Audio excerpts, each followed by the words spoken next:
disambut mainnya dari Fakultas FKIP jurusan Pendidikan Matematika kelas B. Dengan NIM A1I122097, saya akan menjelaskan mengenai teknologi informasi dan hakikatnya. Berbicara mengenai sejarah perkembangan revolusi industri, revolusi adalah suatu perubahan yang terjadi dengan cepat dan mengubah kebiasaan atau dasar-dasar dari kehidupan. Sedangkan kata industri adalah suatu kegiatan ekonomi yang mengolah bahan dari bentuk mentah menjadi barang dengan nilai mutu tinggi. Revolusi industri dimulai dari era 1.0 sampai 4.0. Era revolusi industri 1.0. Era yang terjadi pada abad ke-18, ditandai dengan adanya penemuan mesin uap oleh James Watt di negara Inggris. Adapun salah satu contoh teknologi yang menggunakan mesin uap ialah kereta api dengan bahan bakar batu bara. Era revolusi industri 2.0. Setelah era 1.0, muncullah era 2.0 yang terjadi sekitar abad ke-19. Era ini berfokus pada efisiensi mesin di setiap lini dalam proses produksi karena ditemukannya tenaga listrik oleh Michael Faraday. Era ini juga disebut sebagai era produksi massal. Era revolusi industri 3.0. Revolusi industri 3.0 ditandai dengan adanya mesin yang bergerak dengan berpikir secara otomatis, yaitu komputer dan robot. Karena hal inilah revolusi 3.0 dinamai sebagai revolusi digital. Salah satu komputer pertama yang dikembangkan di era Perang Dunia II sebagai mesin untuk memecahkan kode pembuatan Nazi, yaitu komputer bernama Colossus.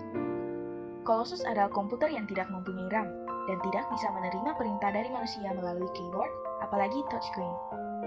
Akan tetapi, komputer ini dapat menerima perintah melalui pita kertas. Penggunaan komputer ini memakan hingga 8.500 watt listrik. Penemuan semikonduktor disusul transistor, lalu integrated chip atau IC, membuat ukuran komputer semakin kecil, listrik yang dibutuhkan semakin sedikit. Revolusi 4.0. Industri 4.0 pada dasarnya juga menggunakan komputer dan robot. Lalu, apa yang membedakan era 4.0 dengan 3.0? Revolusi 4.0 adalah perpaduan kemajuan dalam kecerdasan buatan atau AI, robotika, Internet of Things, pencetakan 3D, rekayasa genetika, komputasi kuantum, dan teknologi lainnya. Adapun poin-poin era 4.0 adalah, yang pertama, jaringan internet yang paling mendominasi era ini, menjadikan internet sebagai suatu kebutuhan pokok di era sekarang. Kedua, kemajuan teknologi menciptakan 1001 sensor, karena dengan adanya begitu banyak ragam dan jumlah data, aspek ini disebut sebagai big data. Poin ketiga, adanya cloud computing, menjadikan teknologi lebih canggih sehingga manusia tidak harus melakukan perhitungan dan mengolah data. Yang terakhir, machine learning.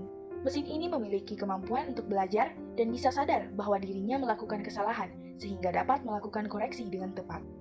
Selanjutnya, era society atau era masyarakat. Era society 1.0. Pada masa ini, mulai dari mengenal tentang membentuk suatu kelompok menjadi masyarakat, manusia mempertahankan diri mereka dengan cara berburu untuk mendapatkan makanan dan berpindah-pindah tempat. Era society 2.0 disebut sebagai era pertanian atau revolusi agrikultur. Manusia pada era ini fokus untuk mengembangkan ilmu pengetahuan karena dengan bercocok tanam, manusia tidak perlu khawatir untuk melakukan perburuan dan berpindah-pindah tempat.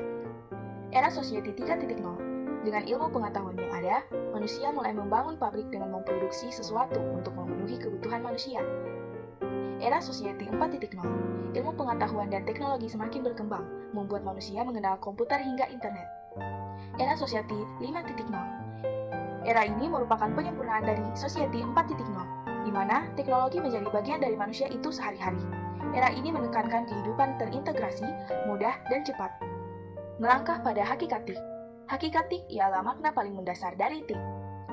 Yang pertama, masyarakat sebagai ekosistem yang pintar. Dalam konsep ini, manusia diartikan sebagai makhluk pintar dan cerdas yang dapat menciptakan teknologi yang mampu merubah pola hidup dan pola pikir manusia sehari-hari. Yang kedua, masyarakat sebagai ekosistem yang komprehensif. Manusia adalah makhluk sosial yang memiliki akal.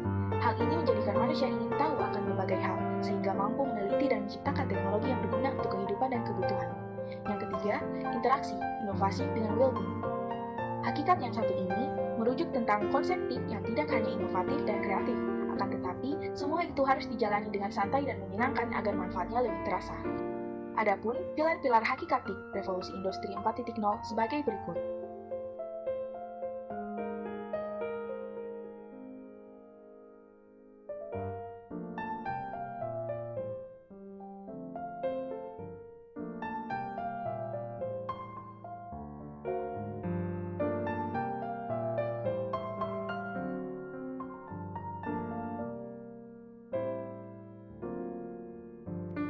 Sekian penjelasan mengenai materi teknologi informasi. Semoga bermanfaat untuk kita semua.